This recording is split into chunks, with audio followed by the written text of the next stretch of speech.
자, 계속되는 이제 과거에 있었던 회고 이야기입니다. 회상인데 좀 더 이제 자세히 디테일하게 설명을 하는 내용이 있어요.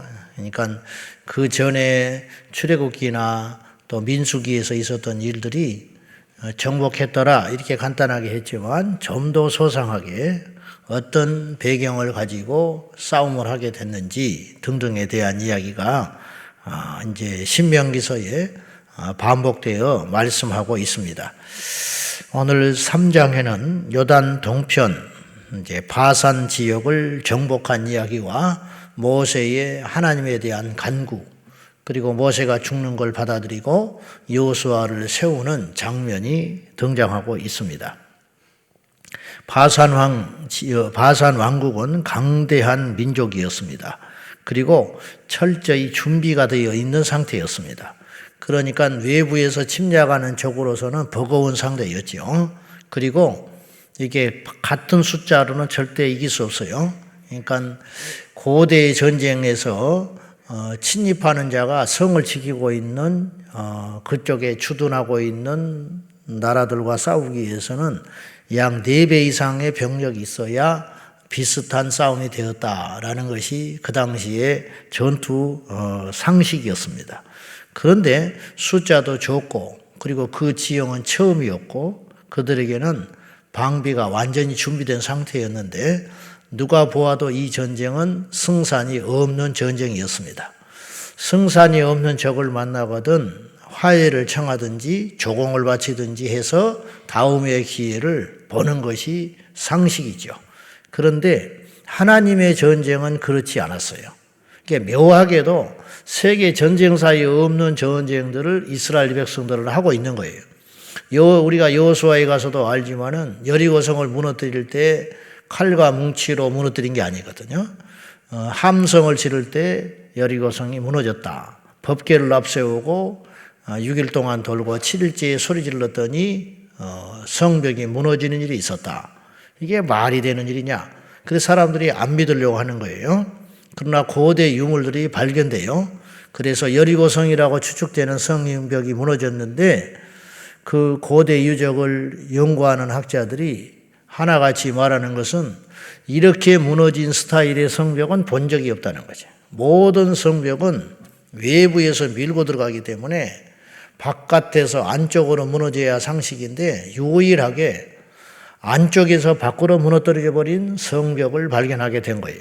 이것이 여리고성이다 이렇게 추측하는 거예요. 어떤 바보가 자기 성벽을 무너뜨리고 나오겠어요? 그런 일은 있을 수가 없는 것이죠. 이건 하나님이 하셨다라고 하는 뚜렷한 증거가 되는 것입니다. 자, 우리 한번 1절과 2절 봐요. 이 바산 왕국이 얼마나 준비가 되어 있는지 봅시다. 시작. 우리가 돌이켜 바산으로 올라가매 바산 왕 옥이 그의 모든 백성을 거느리고 나와서 우리를 대적하여 에드레이에서 싸우고자 하는지라. 여호와께서 내게 이르시되 그를 두려워하지 말라. 내가 그와 그의 모든 백성과 그의 땅을 네 손에 넘겼으니 네가 헤스본에 거주하던 아모리 족속의 왕 시온에게 행한 것 같이 그에게도 행할 것이니라 하시고. 자, 바산 왕 옥은 전 백성들을 동원을 했습니다. 그 이유가 뭐냐면 그 전에 이스라엘이 이기고 왔다는 것을 들은 거지요. 그래서 우리가 철저히 준비해야 된다. 모든 싸울 수 있는 백성들은 다 동원하였고 자기가 싸우고자 하는 장소에서 싸움의 전쟁을 했어요. 지형지물을 이용할 목적이었다는 것이죠. 그래서 에드레이에서 싸우고자 한다 했어요. 거기서 싸우고자 했다. 왜냐? 거기서 싸우는 것이 우리에게 유리하다. 그러니까 이스라엘 백성들에게는 유리한 점이 하나도 없는 거예요. 그래서 하나님께서 모세에게 말씀하시기를 두려워하지 말라 이렇게 말씀하세요. 그건 상대적으로 무슨 뜻이냐면 지금 두려워하고 있다 그런 뜻이에요. 왜 두려우냐? 천하의 모세가 왜 두려워하느냐 하면 이 전쟁이 만만치 않다는 거예요. 그걸 아시고 하나님께서 확신을 주십니다. 두려워하지 마라. 그 이유가 뭐냐면 헤스본 왕 그를 멸할 때에 어떻게 했느냐? 그들도 만만치 않았어요. 어제 우리가 봤어요. 에돔 족속, 암몬, 모압 족속은 그들과 싸우지 말아라. 그리고 정당한 대가를 지불하고 평화롭게 그 지역을 지나갔어요. 그 이유가 뭐냐? 싸우면 이긴다 이 말이에요. 너희들이 싸우면 이길 수 있어. 그러나 내가 허락지 않는다. 이 지역을 너희들이 침략하고 노력하는 것을 내가 결코 기뻐하지 않는다. 왜냐? 이 땅은 애초에 내가 그들에게 주려고 작정한 것이다. 그런데 헤스본 왕 시온은 이들과는 비교할 수 없는 강한 왕국이었는데도 불구하고 그들은 치라 그랬어요, 하나님이. 근데 쳤더니 하나님이 함께 하심으로 승리하게 되었다. 이제 이걸 상기시키는 거예요. 바산왕 옥은 그것과 그들보다 더 강대한 민족이었으리라고 짐작할 수 있는 거예요. 그러니까 모세가 두려워합니다. 헤스본 왕 시온 앞에서 두려워하지 않았거든요. 근데 바산왕 왕국에 대해서는 모세가 만만치 않게 생각하고 있는 거예요. 걱정하지 마라. 헤스본 왕 시온을 네가 어떻게 이겼느냐? 내가 함께하여 이겼지 않느냐? 그러니까 이 전쟁도 능히 이길 수 있다. 이런 뜻이에요. 철저히 준비됐고 그들은 만만치 않은 적이었지만 승리하였습니다. 왜 승리하였느냐? 3절입니다. 같이 봅시다. 시작. 우리 하나님 여호와께서 바산왕 옥과 그의 모든 백성을 우리 손에 넘기심에 우리가 그들을 쳐서 한 사람도 남기지 아니하였느니라. 이런 이야기에 비슷한 문장들이 계속 나와요. 여호수아까지. 또 다른 데도 마찬가지. 구약의 열왕기 상하에도 역시 사무엘 상하에도 마찬가지 이런 대목들이 많이 나온다고요. 하나님이 넘기셨다. 하나님이 함께 하셨으므로 이겼다. 또 어떤 데는 하나님이 기뻐하지 아니하였다. 근데 하나님이 원치 않는 걸 부득부득 우겨가지고 큰 고통을 당하는 일이 있고 하나님께서 하라 하신 명령에 순종하여 적이 문제가 아니고 우리의 상태가 문제가 아니고 순종하여 나갔다가 대성을 이루고 인생이 형통케 되는 사례들이 또 등장한다 이 말이죠. 우리도 똑같아요. 우리는 지금 우리의 시간을 살고 있기 때문에 객관적으로 볼 수 없다 그랬습니다. 우리의 시간대를 살기 때문에 우리에게 임하시는 하나님의 역사와 일들을 우리가 정확히 파악하기가 만만치 않아요. 이제 우리가 이제 죽을 때쯤 우리의 개인사를 정리할 시간이 온다면, 아하, 그때 하나님께서 그렇게 인도하셨었구나. 내가 그때는 하나님께 이렇게 순종했어야 되는데 그리하지 아니함으로 내가 엄청난 연단을 겪었구나. 이런 것들이 정리가 될 거란 말이에요. 근데 그때는 모르는 거예요. 이들도 마찬가지예요, 지금. 제자들도 마찬가지였고, 사람은 누구나 마찬가지인데 그것을 알 수 있는 비결은 어디에 있느냐? 기도하는 길밖에 없겠지요. 우리가 하나님의 뜻을 무슨 수로 알겠습니까? 구하고 뜻이 임할 때까지, 하나님의 뜻이 선명히 보일 때까지 엎드리는 길밖에 없겠지요. 그리하면 인생이 손실이 적어진다는 거죠. 저부터서 그걸 알면서도 눈에 보이는 본능과 인간의 욕망을 쫓아서 그릇된 결정을 하고는 후회하고 대가를 철저히 또 하나님이 치르게 하세요. 욕심을 부리는 것에는 철저하게 하나님께서 대가를 치르게 하시거든요. 그냥 넘어가지 않으세요. 그냥 넘어가면요, 엉켜요. 무슨 말이냐면 어지러진 상태에서는 집을 못 짓는 거예요. 분명히 그 전 사람이 뭔가를 잘못했으면 그걸 새로 재정비하고 부서뜨리고 새로 짓는 것이지 그 상태에서 새 역사는 일어날 수가 없어요. 그러므로 그런 과정 속에서 우리 불순종하는 경우에는 대가가 치러지게 되는 거죠. 당연히 순종하면 형통을 약속하시게 되는 것이고. 여기서 우리는 중요한 교훈을 하나 깨달을 수 있는데, 아무리 작은 문제와 작은 적이라 할지라도 하나님이 허락지 아니하시고 기뻐하지 아니하시면 그 일은 결코 이룰 수 없다라는 것입니다. 사람이 아무리 노력을 하고 힘을 써도 그 일은 성사될 수 없습니다. 점점점 꼬이기만 해. 내가 이렇게 준비됐는데, 내가 이런 능력이 있는데, 내게 이렇게 많은 사람들과 돈이 있는데 왜 내가, 그리고 이거는 분명히 해야 할 일인데, 그렇지만 하나님이 허락지 않으면 안 되는 거예요. 그래서 계획만 세우다 마는 거예요. 완성을 못 보고 마는 거예요. 엄청나게 고통을 주는 거지. 거꾸로 이건 버거운 일이다. 내가 감당하기 어렵다. 아직은 할 수 없는 일이다. 그렇게 짐작되는 일이라 할지라도 하나님께서 몰아붙여서 그 일을 이루게 하시면 우리의 능력이나 우리의 상황과 상관없이 이루어 가시는 하나님의 역사를 본다 이런 말이죠. 이런 일을 통해서 하나님이 궁극적으로 무엇을 나타내시고자 하는 것이냐면 하나님이 전지전능하신 하나님이라는 걸 증명해 보이시는 거예요. 다윗이 골리앗을 이겼기 때문에 하나님이 나타나시는 거예요. 그렇지 않겠습니까? 골리앗이 다윗을 이긴 게 무슨 기적이겠어. 그러나 다윗이 골리앗을 이겼기 때문에 하나님의 역사가 일어나는 거예요. 팔려온 요셉이 총리가 되니까 그 이방의 애굽에 있는 모든 왕을 비롯하여 모든 사람이 너희의 신은 진짜다. 다니엘의 새 친구가 불 속에 들어가도 머리털 하나 상하지 않고 그 속에서 걸어다니고 살아나니 그때부터 우상을 깨뜨리고 다시 제자로 돌아가긴 했지만 일단 그 순간만큼은 만군의 하나님을 찬양하는 장면을 우리가 본다 이런 말이죠.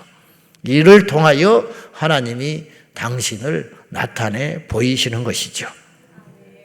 그래서 이제 바산왕 옥을 쳐부심으로 인하여 요단강 동편을 확보하게 됐다는 걸 우리가 알 수 있어요.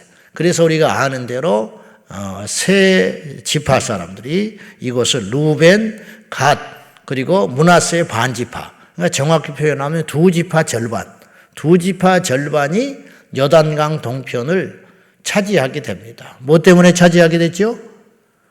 너무 많아졌기 때문에. 재산이 너무 많아져서 역설적으로 너무 재산이 많아져가지고 가나안 땅에 못 들어가는 거예요. 결국은. 그래서 이걸 하나님께서 허락을 해요. 이것도 하나님 허락지 않으면 불신앙이 되는 것인데 이걸 하나님께 여쭸을 때 하나님이 허락하십니다. 모세를 통해서. 그러면서 이 두 지파 반이 하나님 앞에 모세 앞에 약속을 해요. 무슨 약속을 하느냐? 지금 모세가 뭘 염려하는 거죠? 가나안 땅에 들어갈 때 너희들이 이탈해버리면 다른 지파까지도 사기가 떨어질 건 당연한 일이지. 그걸 염려하는 거예요. 지도자로서. 걱정하지 마십시오. 우리가 선봉에 서겠습니다. 우리가 가나안 땅에 안 들어간다는 것이 아닙니다. 전쟁할 때 우리는 갑니다. 우리가 앞장서서 싸울 것입니다. 가나안에 가서 싸울 일이 있으면 두 번째, 그곳에서 주는 땅을 우리는 받지 않습니다. 이게 성숙한 거죠. 여기서도 받았는데 그 전쟁에서 피 흘리고 싸웠으니까 거기도 좀 우리가 줘야지 않고서 그렇게 말하지 않아. 그리고 그 전쟁이 끝난 다음에 우리 다시 이곳에 돌아와서 살겠습니다. 그래서 이곳에 아내자들과 아이들을 두고 재산을 남겨두고 장정만 넘어가서 누구보다도 열심히 싸워드리겠습니다. 이렇게 함으로 인하여 큰 문제가 될 만한 일이 마무리되는 거죠. 분열이 일어날 만한 일들이. 어떻게 이런 성숙한 결정을 하게 되는지 이걸 하나님께서 허락했다는 것은 사실은요. 이스라엘 백성들을 가나안 땅에 들어가는 것이 지상 최종의 목적이에요. 이곳에 재산이 많다고 안 들어간다고 하는 것은 어떻게 보면 하나님에 대한 큰 모독이라고. 불순종 아니요? 그렇잖아요? 근데도 하나님이 허락하셨다는 것은 이들이 내건 이 약속이 하나님이 기뻐할 만한 약속이었다는 거예요. 그러면 어떻게 이런 신사적인 결정 그리고 불협화음이 없이 옛날 같으면 난리 났지. 한번 생각해 봐요. 가데스 바네아의 정탐꾼 사건을 따져보면 난리 날 거예요. 안 간다고?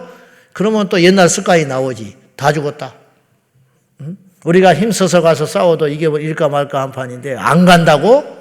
저것들은 뭐야? 그러니까 우리가 나오지 말자고 했잖아. 응? 여기서 죽는 것이 낫지. 응? 또 이제 그런 막 옛날 같으면 그런 말이 분명히 나오게 돼 있어. 그러나 이들은 그렇지 않았다는 거예요. 두 지파 반도 그렇고 나머지 지파도 이것을 아주 성숙하게 넘어가는 비결이 어디에 있어요? 40년 연단의 결과라는 거예요. 40년 연단을 받으면서 넓어진 거예요. 깊어진 거예요. 지혜로워진 거예요. 하나님의 뜻을 제대로 알기 시작했다. 만나만 먹은 게 아니라니까요. 더 중요한 걸 먹었어요. 그래서 신명기 6, 8장에 모세가 말하잖아요. 여호와 입에서 나오는 말씀을 먹어야 산다. 이들은 말씀을 먹었기 때문에 이렇게 강대한 민족이 됐다는 거예요. 할렐루야. 오늘도 마찬가지예요. 우리가 말씀 먹어야 삽니다. 사람은 밥만 먹고 못 사는 거예요. 밥만 먹으면 짐승되는 거예요. 말씀을 먹어야 사람 되는 거예요. 그러니까 세상 사람들이 짐승돼 가잖아요, 지금. 부모를 대적하고 스승을 대적하고 질서를 깨뜨리고 남녀가 섞여 살고 뒤바뀌어서 미친 짓을 하고 10대 아이들이 마약을 하고 돌아다니고 미래를 망치고 엉뚱한 짓이 일어나죠. 이게 딱 짐승이 하는 짓 아니에요? 죄송하지만은 그 속에 예수님이 들어가야만 소망이 있다는 거예요. 예수님이. 그 외에는 답이 없다라는 거예요. 사람들은 우리더러 어쩌고 저쩌고 욕을 할지 모르나 분명한 것은 우리가 이만큼 견디고 살고 참는 것은 예수님 때문에 사는 거예요. 말씀을 지키려고 다 지키지는 못하지만 우리가 1000가지를 들었으면 한 가지는 지킬 거 아니에요. 그것 때문에 우리가 버티는 것이고 그나마 세상이 있는 거예요. 그걸 모르지요, 사람들은.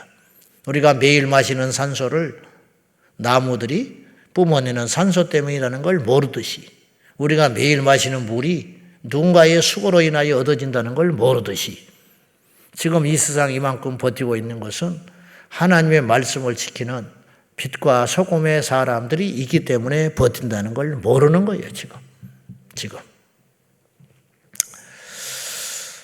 이제 두 집 하반이 그렇게 차지한 다음에 우리가 이제 모세가 반석을 칠 적에 불순종하여 가나안 땅에 안 데려가시고 이곳에서 죽게 하리라고 하는 하나님 말씀을 모세가 받아들이는데 모세도 사람이에요. 모세도 사람이라 들어가고 싶어 했어요. 그걸 오늘 본문에서 우리가 알 수 있어요. 자, 무슨 대목이냐면은 자, 25절 봅시다. 너 못 들어간다 그랬더니 25절에 자, 다 같이 시작. 구하옵나니 여단 저쪽에 있는 아름다운 땅, 아름다운 산과 레바논을 보게 하옵소서 하되 26절에 봅시다. 다시 시작. 여호와께서 너희 때문에 내게 진노하사 내 말을 듣지 아니하시고 내게 이르시기를 그만해도 족하니 이 일로 다시 내게 말하라. 아주 하나님이 차갑게 말씀을 하셔버려요. 이 일로는 다시 내게 말하지 마라. 하나님이 모세를 버린 것도 아니고 듣지 않는다는 것도 아니고 이거는 안 된다. 하나님이 딱 선 그어버리는 거예요. 모세도 사정을 했다는 걸 알 수 있어요. 내가 얼마나 가고 싶겠어. 사실은 누구보다도 가고 싶은 거 아니야. 이 고생을 하고 이 많은 말들을 듣고 앞장서서 여기까지 왔는데 모세의 소원이 뭐가 있겠어. 이제 나이 들어가지고 가나안 땅에 한번 밟고 죽는 거. 실향민 북한 땅 한번 밟고 죽는 것이 소원이라는데 실향민들도 북한이 해준 게 하나도 없는데 그런데 모세는 오죽했겠냐고. 여기를 한번 밟고 죽는 것이 어떻게 안 되겠습니까? 하나님 다시는 이 일로 내게 말하지 마라. 다 선 그어버리는 거지. 허락지 않아. 그 대신 여호수아에게 세워서 세대 교체를 이루거라. 그렇게 말하시는 거예요. 모세의 위대성은 광야에서의 능력을 행한 게 아니고 받아들인 순종. 어떤 게 더 어려울 것 같아요? 홍해를 가는 게 어려울 것 같아요? 말씀에 순종하여 가나안 땅에 안 들어가는 게 더 어려울 것 같아요? 말할 필요도 없지요. 순종은 값진 희생을 배경으로 한다 그랬어요. 그리고 순종은 평안을 가져와. 결과는 있을 수 없지만 모세가 우기고 가나안 요단강을 건너서 넘어가려고 했다면 어떤 일이 벌어졌느냐? 모세는 죽습니다. 요단강에 발 디디는 순간 죽어요. 그렇지 않겠어? 그러면 이스라엘이 어떻게 됐겠어? 그러니까 이러저러한 것을 보면은 다른 것도 없어요. 우리가 하나님을 어찌 뜻을 거스릴 수가 있겠습니까? 그러니까 사람들에게 이제 반발하지요. 세상 사람 말할 것도 없고 하나님이 뭐 그런 하나님이냐 그래. 그런 사람에게다 이렇게 말하고 싶어. 그런 하나님이다. 어떻게 할래? 그럼 네가 신이 되든지. 우리는 그럴 수 없는 존재들이에요. 정해준 구역이 있어요. 아멘? 정해진 구역 안에서만 노는 거야. 정해진 일이 있는 거예요. 그것만 하는 거야. 만나게 한 사람이 있는 거예요. 그 사람과만 같이 하는 거예요. 그 이상을 넘으면 그거는 대단한 꿈이나 혹은 대단한 성취가 아니고 그것은 불순종이다. 이거 알고 받아들인다는 것이 만만치 않지만 받아들일 때에 우리가 복을 받는 것입니다. 기도하십시다. 욕심을 버리고 하나님의 뜻을 따라갔던 모세는 진정한 하나님의 사람이었습니다. 그래서 그의 마지막이 이렇게 아름답게 마감되는 거예요. 우리도 그런 마지막이 되게 해달라고 기도해야 할 것입니다. 하나님의 뜻을 알기를 원합니다. 그리고 그 뜻을 알았으면 우리의 상황과 상관없이 엎드려 순종하는 믿음을 주옵소서. 우리는 우리가 하지 않으면 큰일이 날 것 같지만 그렇지 않아요. 하나님은 다 뜻이 계십니다. 이것을 알고 이것에 순종하는 믿음을 달라고 기도하겠습니다. 살아계신 하나님 아버지, 우리는 피조물입니다.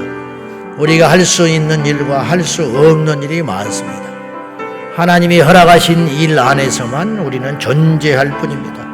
하나님이 허락지 않은 일을 넘나들며 인생을 망가뜨리는 자가 되지 않게 하시고 하나님의 뜻에 철저히 순복함으로 내 자신의 평안과 주변의 모든 사람들에게 평안을 끼치는 우리 모두가 되게 하여 주옵소서. 오늘도 하나님의 뜻을 묻습니다. 오늘도 하나님의 길을 묻습니다. 오늘도 하나님의 계획을 묻습니다. 주여 오늘 하루를 인도하여 주시고 내 평생을 인도하여 주셔서 주님의 뜻하신 대로 살아가도록 도와주시옵소서. 여호와는 광대하시고 하나님의 계획은 우리가 감히 상상할 수도 없으며 하나님의 뜻은 항상 옳으십니다. 주여 무지한 우리를 인도하여 주십시오. 푸른 초장 실만한 물가로 인도하여 주소서.